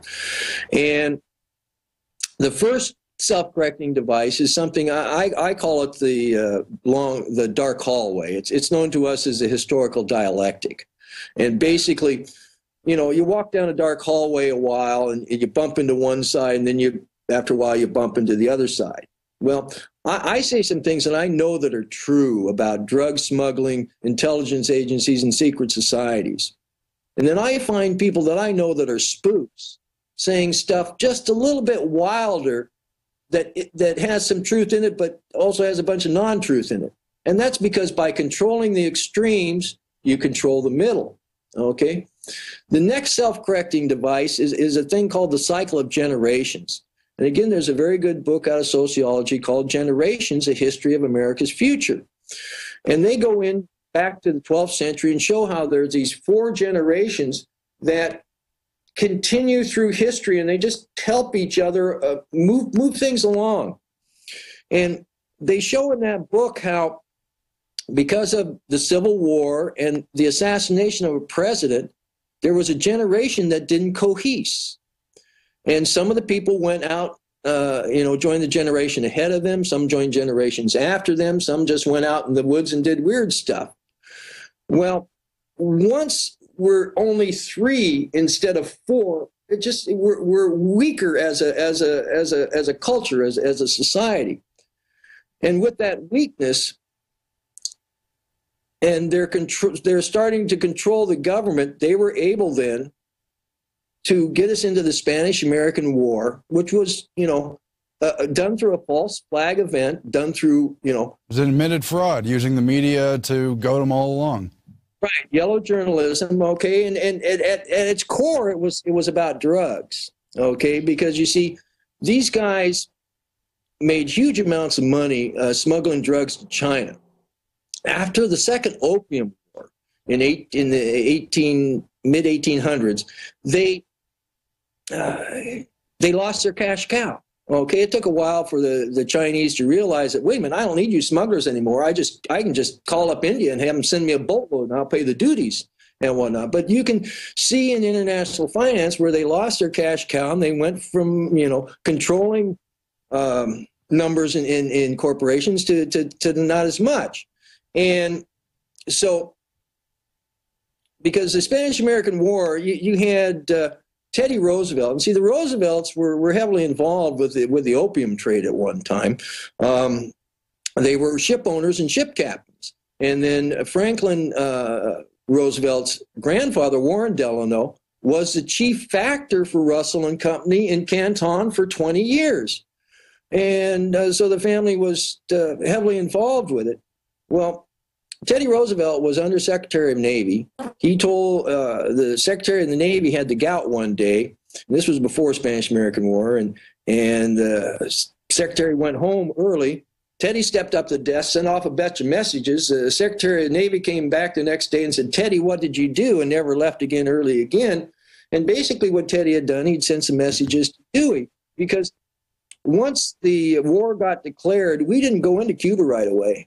But we took the Philippines just right away, okay? And the Filipinos were also fighting the Spanish too, but we met the Filipinos at the shore and said, "Oh, my little brown brother," and fought a horrendous war there against the Filipinos to take control over those islands. And it was because, see, Manila is the oldest Western port in East Asia, and it was very important to these opium smugglers.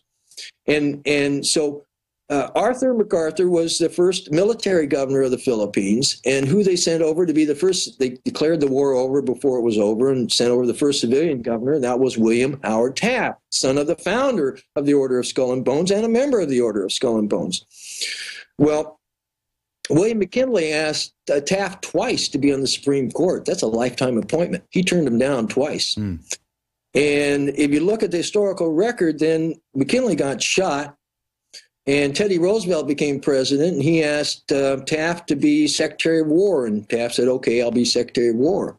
If you look at what he did in the Philippines between being asked to be on the Supreme Court and finally leaving, was he had made opium illegal for the first time in modern Asia, and then he started the initiatives that started the Hague and the Shanghai Convention, which gives us our prohibitions that we have today. And these prohibitions have nothing to do with our health, have nothing to do with our children, have nothing to do with our community. They have to do with keeping in place a black market, which allows forces from out of the shadows to sell plants for more than gold.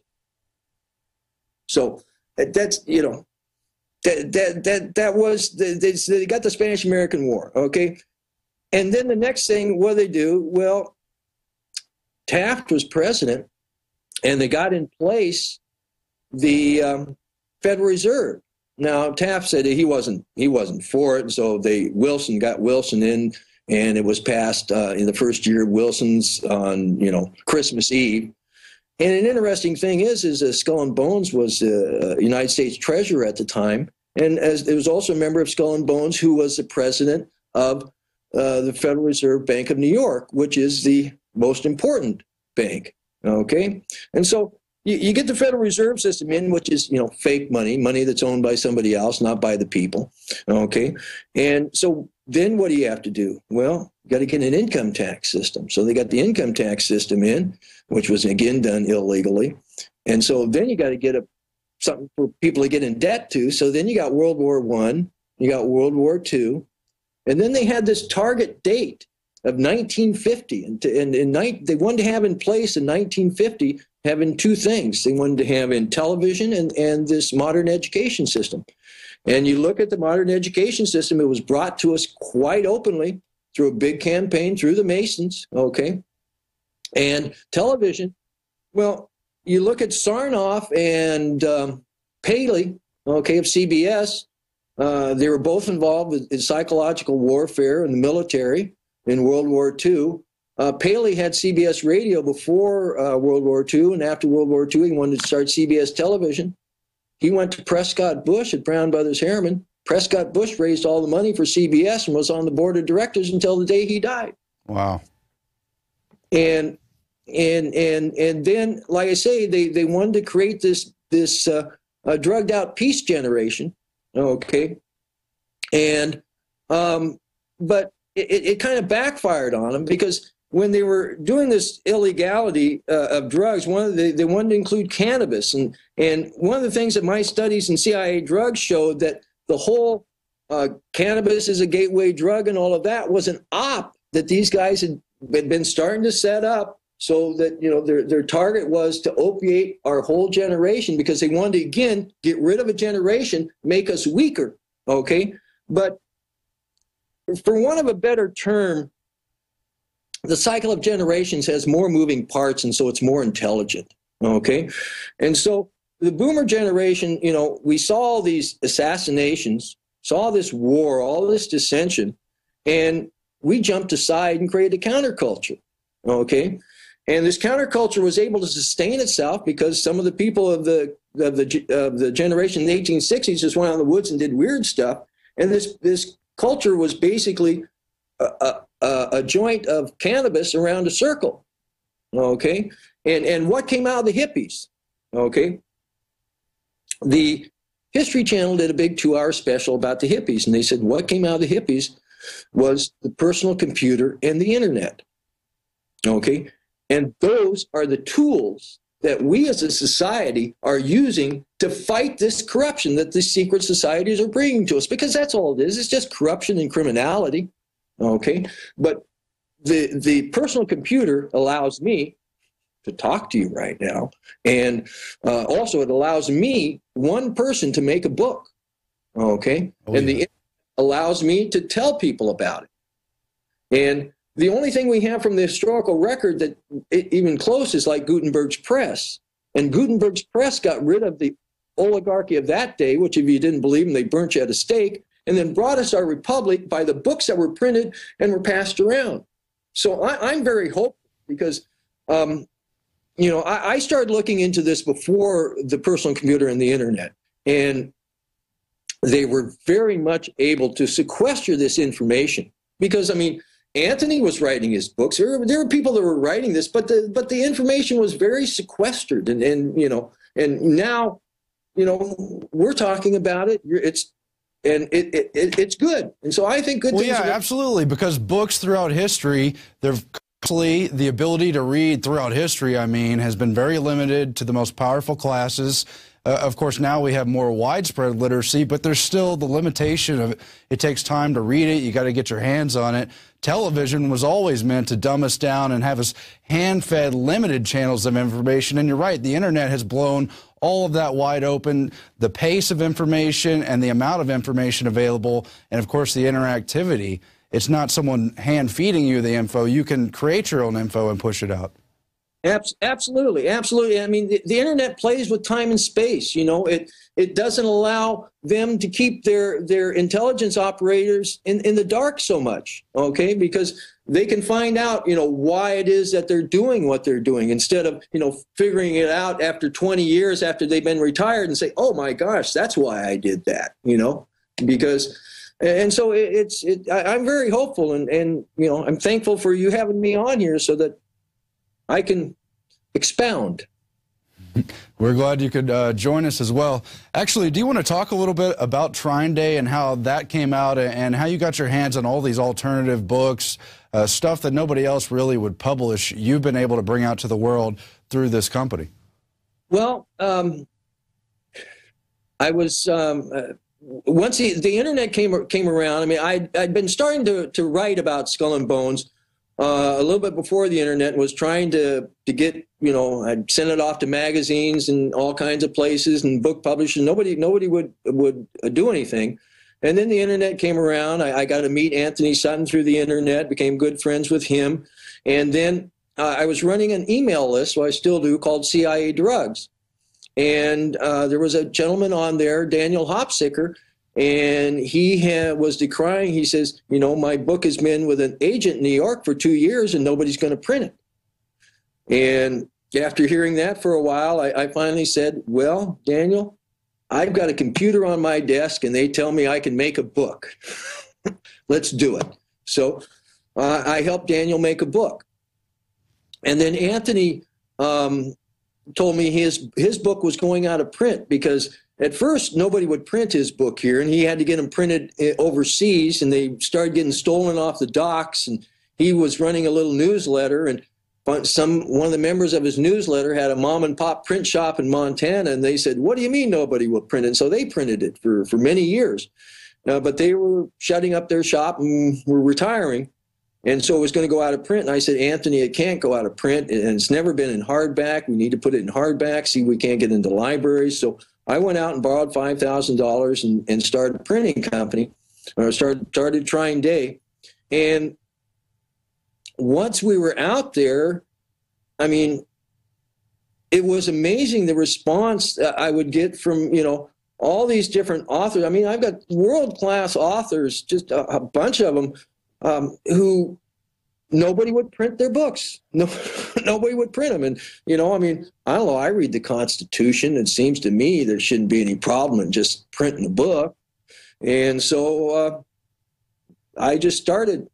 And it's been amazing because I call it suppressed, and there's a thirst and there's a hunger for, people want to know what's going on. I mean, I want to know what's going on. I've got children, and I want to see a better world for them. And I mean, the changes that I've seen in my lifetime, if it keeps going the way it's going, they aren't going to have much chance of having a real life.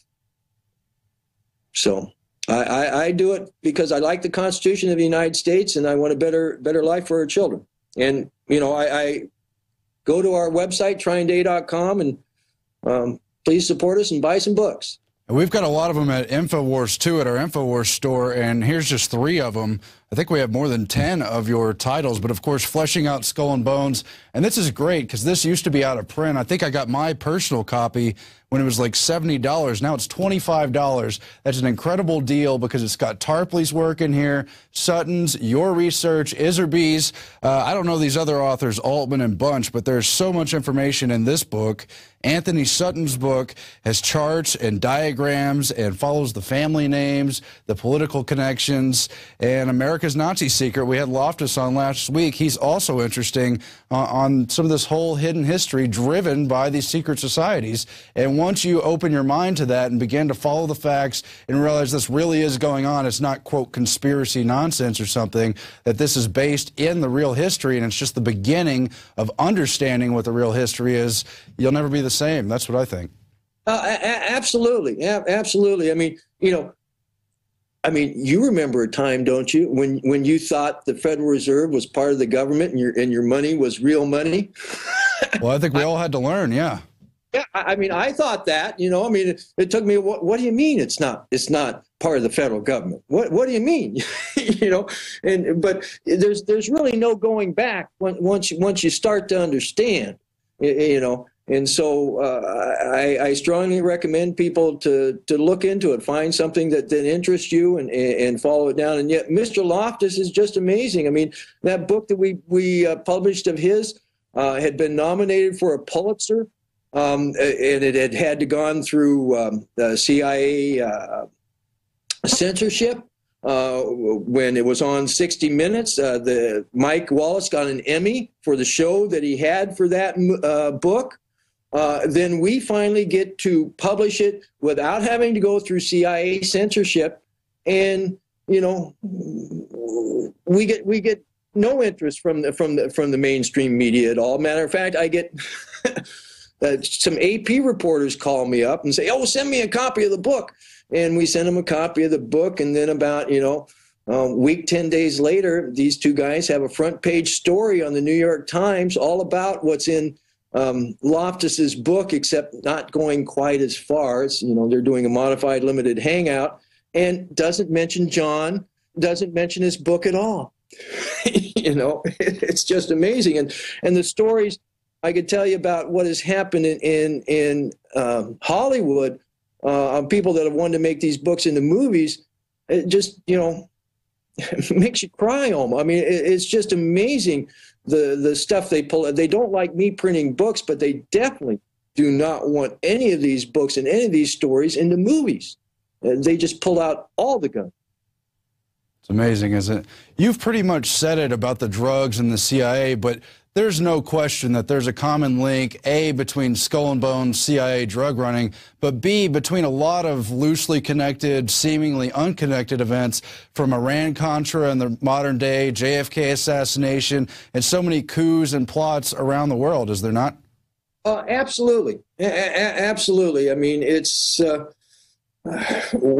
when you start looking into it, it just literally blows your mind. I mean, Prouty, I strongly recommend people read Prouty. He was a very interesting gentleman. He was liaison to the CIA, to the Air Force. And so anytime anybody from the CIA needed something from the Air Force, they would have to go through him. And so he talks about the fake battles in Vietnam and Lansdale. Yeah. And there's another book out there I strongly recommend people read. It's called Gold Warriors. It's by Sterling Seagrave. It's not one of my books. It's Sterling Seagrave. He's the son of the Burma surgeon, so he grew up in Southeast Asia. And all of his books were Book of the Month Club and New York Times bestsellers until he wrote Gold Warriors. And he had to publish it himself. And finally, there was a version that came out from Verso out of Britain. And he had to move to France because he got so many death threats. And the story in that goes into the slush funds. And again, Lansdale is a big part of that book. And you just learn things about your history that we had no idea about. Yeah, I wanted to bring up not the author you just mentioned, but also Fletcher Prouty. His book, Secret Team, outlays how Alan Dulles and really Harriman and some of these other people helped to bring the transformation of the CIA. They helped initially get in the National Security Act under Truman, which was this big sneak attack because they had secretly written the bill to transform the CIA from just an intelligence gathering agency, which would have been probably pretty reasonable, to transform it into this black ops carrying out assassinations and coups that it was obviously never designed to do. Right. Robert Lovett, a member of Skull and Bones, chaired a committee that had a lot to do with bringing off the CIA. And yeah, no, it operates more for the intelligence services than it does for the secret societal network than it does for our country. I mean, our two largest black operations are drugs and continuance of government. And, the continuity of government, continuance of government, my local congressman they won't even get him information about that. And, well, here's something to think about. Now, if you were a Rockefeller, you probably really wouldn't even have to work for a living if you didn't want to, right? I suppose not. Yeah, you could probably. Mm-hmm. But the Rockefellers looked at Arkansas and West Virginia and said, I think you guys need help for my governance there. Well, if you look at it, you have in West Virginia and Arkansas, you have huge mountainous areas. Okay, you have the Ozarks and the Appalachians. Okay, mountainous areas are basically autonomous zones. Okay, you can do whatever you want in a mountainous area until somebody comes and stops you. Okay, and in West Virginia, you have coal, obviously. Well, you have the continuance of government. You have they've got Mount Weather. You've got a mountain there that they've got tunnels and all kinds of stuff. They got a complete cabinet underneath there, and then drugs. Mena, Arkansas, is still in operation today. I mean, it's called Mina International Airport. Okay, it's a grass runway way up in the Ozarks that's got, you know, hangars that help make the planes so that they can fly long distances and all kinds of stuff like that. Yeah, it's. Yeah, you know, the History Channel had that big joke about the 5 brothers and how I think Nelson was going to take over South America, and I guess David was going to deal with Asia or something, and how the least of the brothers was just going to take over Arkansas. Well, he really did that, so how far does that joke go, kind of thing?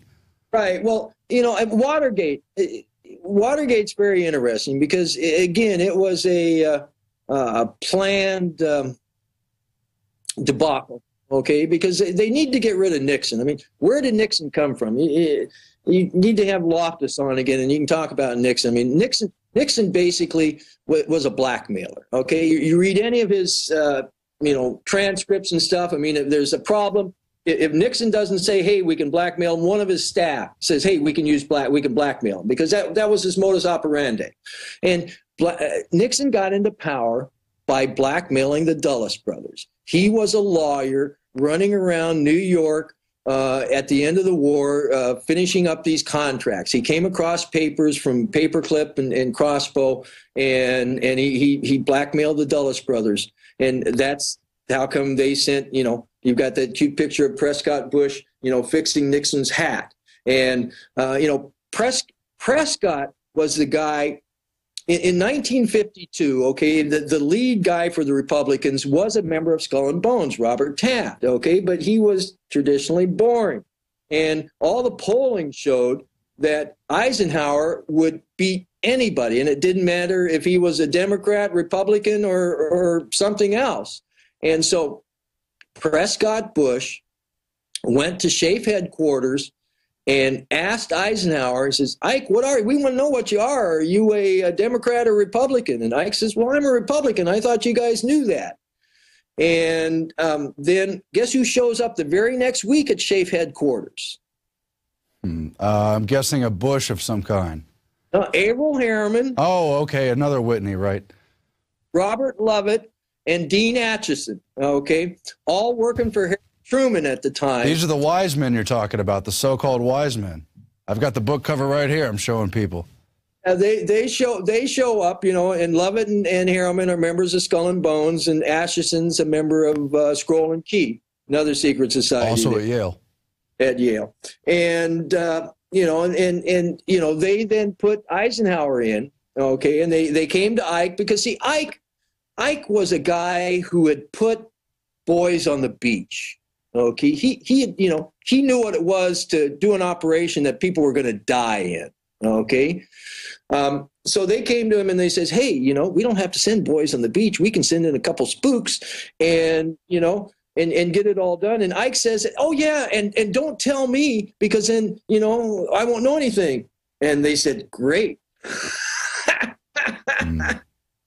And so yeah, they really started putting in place, and then Watergate was basically about, you know, getting rid of Nixon, destroying, you know, helping destroy the office of the presidency, and it was about drugs and endgame, because before Watergate you had some drug thing that was set up through this military intelligence thing. So another drug thing that came through CIA counterintelligence through Angleton. You know, there was, you know, 5 or 6 of these little drug things that came in, and who was ever at the end of that had this little power fiefdom because they had money that was off the books, and then they also you garner intel through it, and so.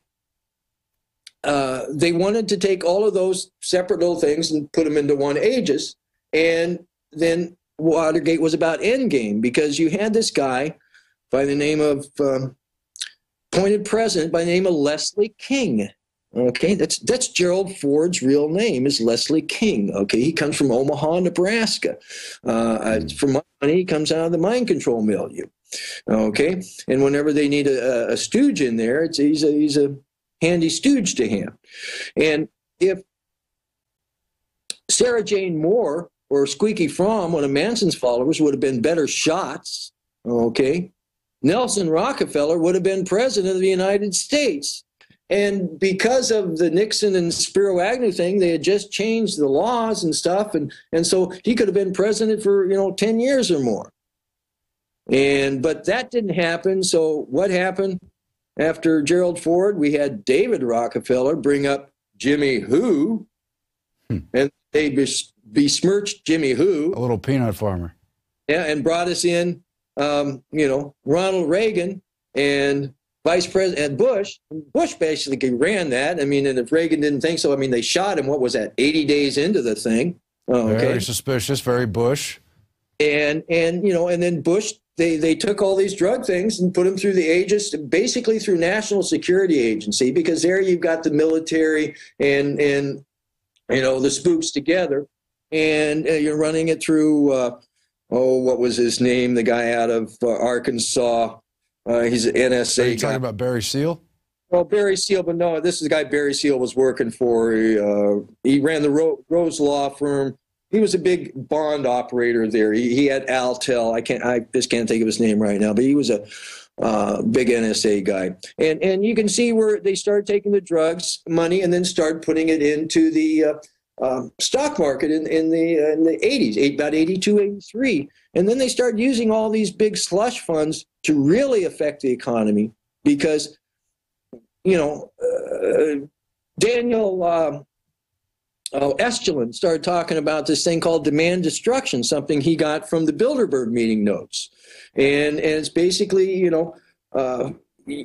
how do you destroy demand? Well, you make it so people don't have money to buy things, okay? And so they use these big slush funds to, affect the world economy and bring us to the situation where we're at today. But again, I have great hope because, theirs is just a house of cards, and it's not a very pretty house anyway. And I think we could build a much better house. I do have hope, and I think it's through informing ourselves. I have to talk about Harriman just for a few more seconds because he's so interesting to me. He's kind of like a favorite villain.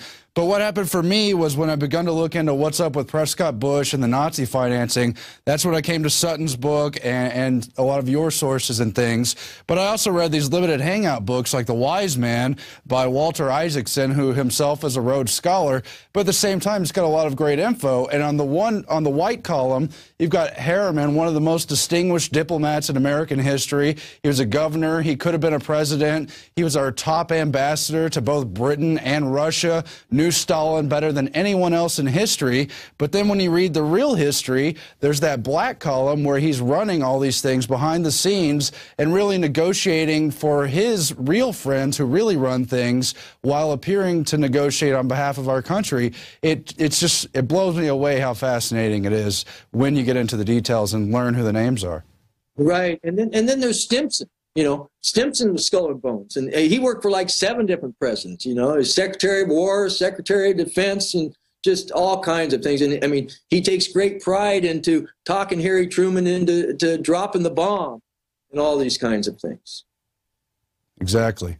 The Skull and Bones is very, very interesting. And if you want to, understand what the world we live in today, you need to understand Skull and Bones. Well, I think that says it all. We've gone over an hour. It's so interesting. I could literally talk for 3-4 hours without exhausting just the questions I have. Maybe we can have you back on and get into specific areas about Skull and Bones as well in the future. But this was a great overview, and people definitely need to get your book. We have it at Infowars, $25.95 for, well, more than 700 pages of footnotes and information and really interesting illustrations, original documents, you name it. It's all in Fleshing Out Skull and Bones. We have it at Infowars, and Trine Day, of course, has it along with so many other interesting titles. Chris Milligan, it's been an honor to have you on, and we really appreciate picking your mind. Well, thank you, sir. Thank you very much. My pleasure.